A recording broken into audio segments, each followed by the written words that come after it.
Hamelin town in Brunswick, by famous Hanover city. The river Weser, deep and wide, washes its wall on the southern side.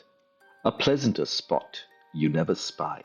But when begins my ditty, almost 500 years ago, to see the townsfolk suffer so, from vermin was a pity. Rats!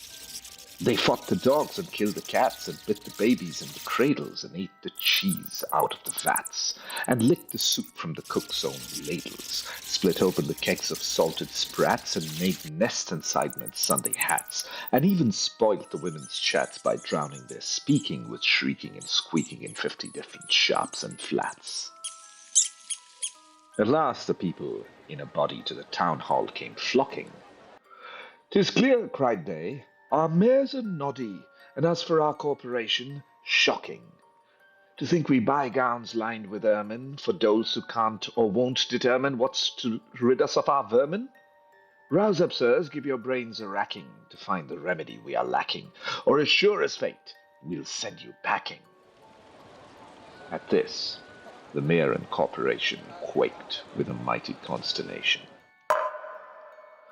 An hour they sat in silence. At length the mayor broke silence. "For a guilder I'd my ermine gown sell. I wish I were a mile hence. It's easy to bid one racks one's brain. I'm sure my poor head aches again. I've scratched it so, and all in vain. Oh, for a trap, a trap, a trap." Just as he said this, what should hap? At the chamber door, but a gentle tap. "Bless us!" cried the mayor. "What's that?" With the corporation as he sat, looking little though wondrous fat. "Only a scraping of shoes on the mat? Anything like the sound of a rat makes my heart go pit-a-pat." "Come in," the mayor cried, looking bigger, and in did come the strangest figure.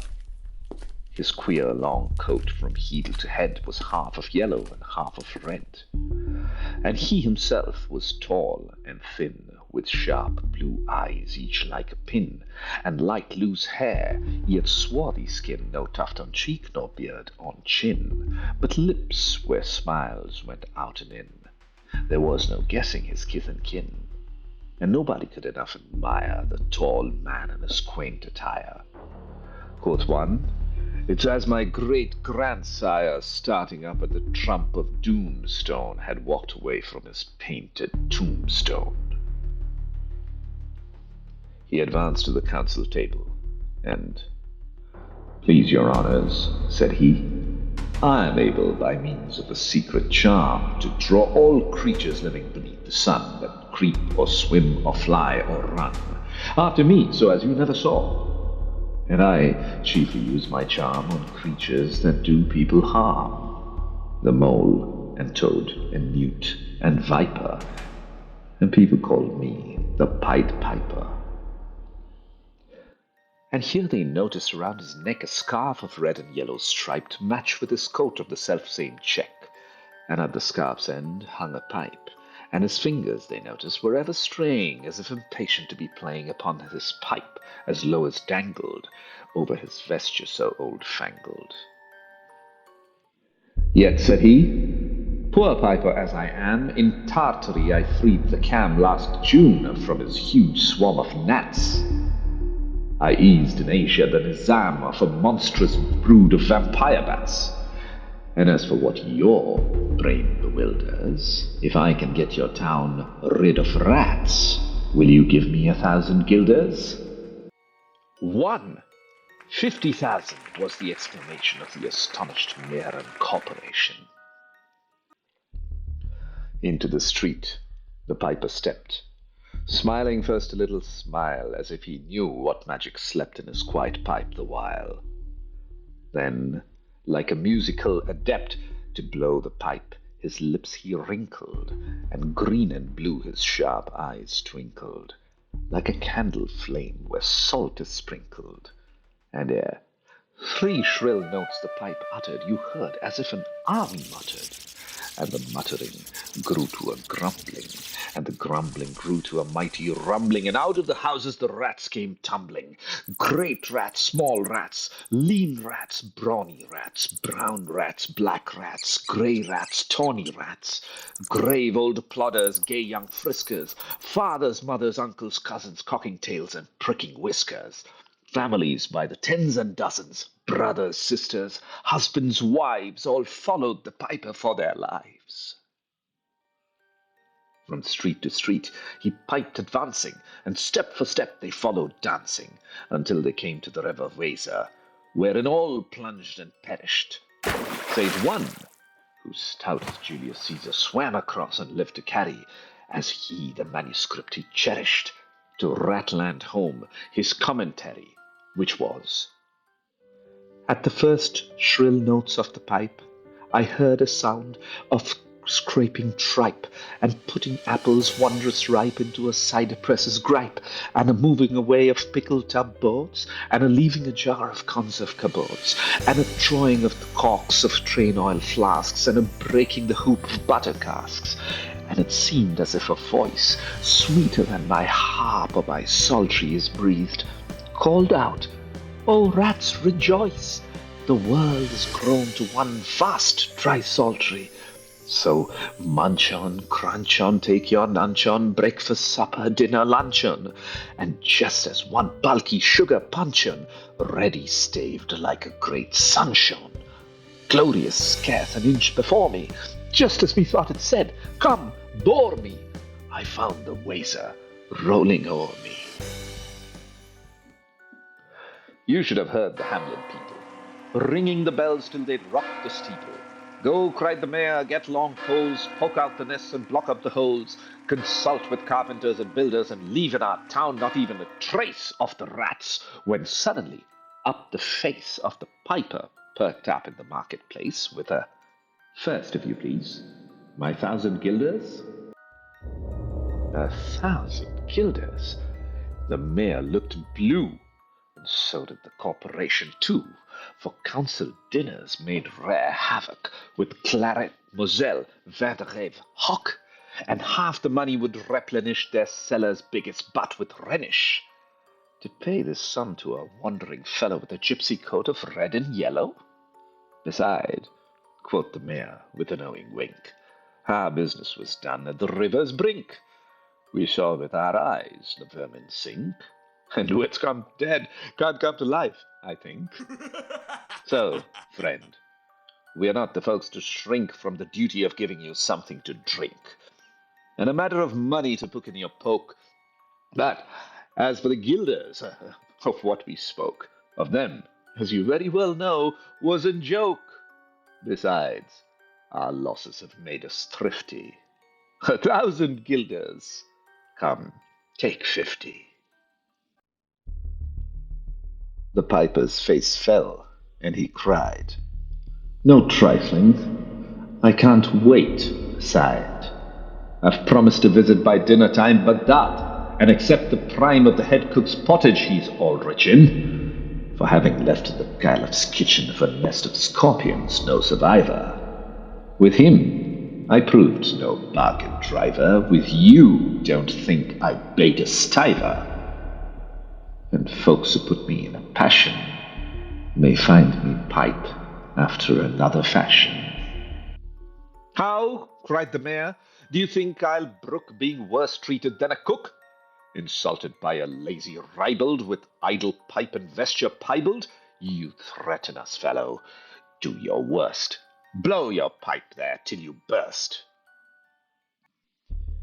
Once more he stepped into the street, and to his lips again laid his long pipe of smooth straight cane, and ere he blew 3 notes, such sweet soft notes as yet musician's cunning never gave the enraptured air, there was a rustling that seemed like a bustling of merry crowds justling and pitching and hustling, small feet pattering, wooden shoes clattering, little hands clapping and little tongues chattering, and like fowls in a farmyard where barley is scattering, out came the children all the little boys and girls with rosy cheeks and flaxen curls, and sparkling eyes and teeth like pearls, dripping and skipping, ran merrily after the wonderful music with shouting and laughter. The mayor was dumb. The council stood as if they were changed into blocks of wood, unable to move a step or cry to the children merrily skipping by, could only follow with the eye that joyous crowd at the piper's back. But how the mayor was on the rack, and the wretched council's bosoms beat, as the piper turned from the high street to where the Weser rolled its waters right in the way of their sons and daughters. However, he turned from south to west, and to Koppelberg Hill his steps addressed. And after him the children pressed. Great was the joy in every breast. He can never cross that mighty top. He's forced to let the piping drop, and we shall see our children stop. When lo, as they reached the mountain's side, a wondrous portal opened wide, as if a cavern was suddenly hollowed, and the piper advanced, and the children followed. And when all were in to the very last, the door in the mountain side shut fast. Did I say all? No, one was lame, and could not dance the whole of the way. And in after years, if you would blame his sadness, he was used to say, "It's dull in our town since my playmates left. I can't forget that I'm bereft of all the pleasant sights they see, which the piper almost promised me. For he led us, he said, to a joyous land, joining the town, and just at hand where the waters gushed and fruit trees grew, and flowers put forth a fairer hue, and everything was strange and new. The sparrows were brighter than peacocks here, and there dogs outran our fallow deer, and honeybees had lost their stings, and horses were born with eagles' wings.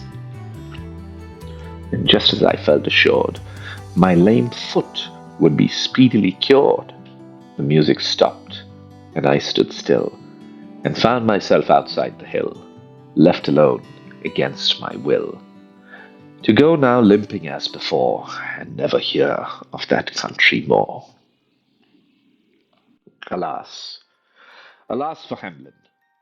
There came into many a burgher's pate a text which says that heaven's gate opes to the rich at as easy a rate as the needle's eye takes a camel in.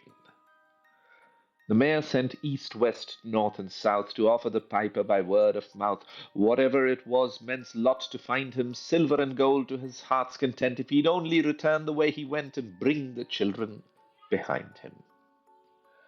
But when they saw 'twas a lost endeavor, and piper and dancers were gone forever, they made a decree that lawyers never should think their records dated July, if after that month and year these words did not as well appear.